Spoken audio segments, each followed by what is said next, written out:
Très vite, Victor Hugo propose une Europe franco-allemande élargie à l'Angleterre et à la Russie, en attendant plus.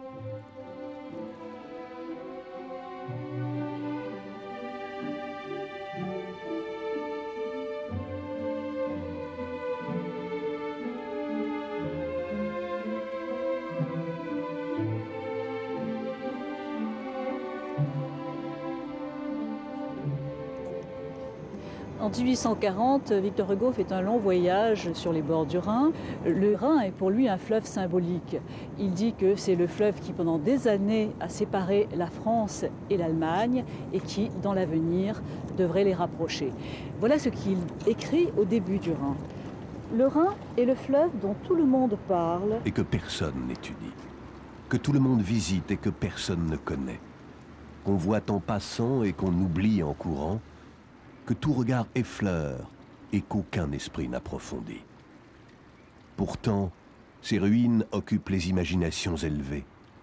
Et cet admirable fleuve laisse entrevoir à l'œil du poète, sous la transparence de ses flots, le passé et l'avenir de l'Europe.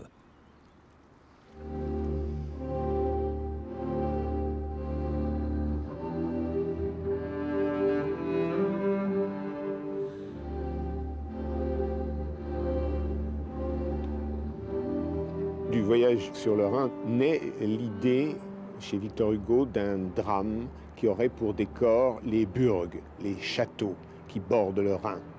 Et en préface à ce drame, qui va s'intituler Les Burgraves, Hugo explique comment lui est venue cette idée en montant le soir notamment dans les burgs démantelés en ruine. Et il explique aussi que ces bords du Rhin sont à l'Europe ce qu'était la Thessalie à Échille.